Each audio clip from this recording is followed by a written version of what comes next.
Welcome to another edition of Frankly Green Bay, brought to you by Baumeister Soda. Today we got one of my buddies. He's a musician and he makes a living playing music.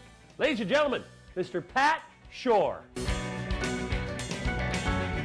Welcome to another edition of Frankly Green Bay. I got my buddy here, Mr. Pat Schorr. And who is this? This is Scarlett. Scarlett, how are you doing, Scarlett? You're on TV with Daddy. Is that crazy?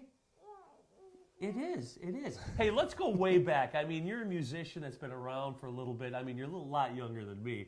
But when did this guitar thing happen in singing? When did you first start doing this? I started playing drums. Drums? In elementary school all the way up, and then all the way through middle school. And a guy named Kevin Van Ness. Yeah. Was my he's kind of my mentor, and Yes. he's my band instructor, and he really got me into music. Then I switched to guitar when I. Drum is broken. Oh, really? Yeah, Drum is broken? Yeah. Okay, yeah. We'll get, Daddy's going to get it fixed, maybe? Yeah. Okay, so Kevin Van Ness, love the guy. Washington Middle School, Yep. know Kevin real well. So you started with drums. Why'd you get into guitar? I like to sing and I like to write songs. And so I started playing guitar, picked it up, and learned some chords, and then started going from there. Well, I love that you got this soul in your voice, rhythm and blues. Is that your heart? Yeah, I love it. Yeah, Motown, old Tower Power stuff.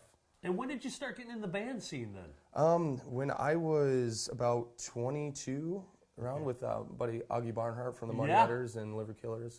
So is that really where the band thing started? You got the taste for it? Yep. He really got me into it, and then started meeting other people from the scene, and started forming bands, and that's when Shaker and the Egg formed. And You were in the business world for a while. Yep. You were actually working out there. And what finally made you say, I'm going to be a musician full time? I wasn't happy. Yeah. I was I felt like I was blah.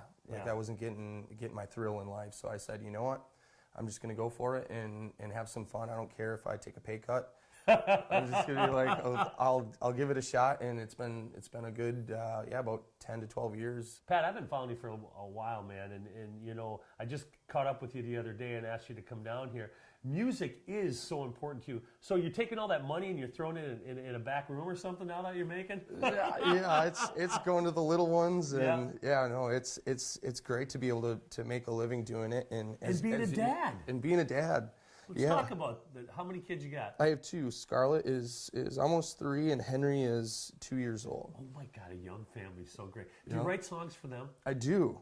When she was about 6 months old, I wrote a song for her. So, Shaker and the Egg comes around. Man, you guys were rocking and had it going on.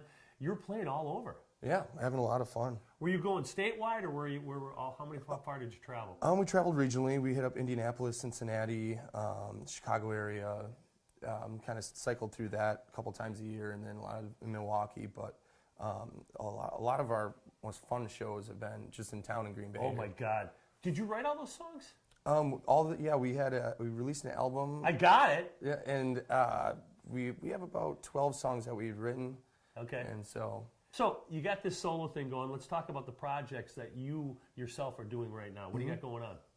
Essentially, I keep the same drummer and bass player, and that's Andy Close from Shaker, and Chris Hanaway on bass. He's amazing. Oh my God, yes. And then from there, all the soloists, I bring in, whether it's fiddle player, mandolin, and different guitar player. So every show, it could be even some of the same songs, but it's going to have a different spin on it. Join us next week as we talk to Pat a little bit more about music.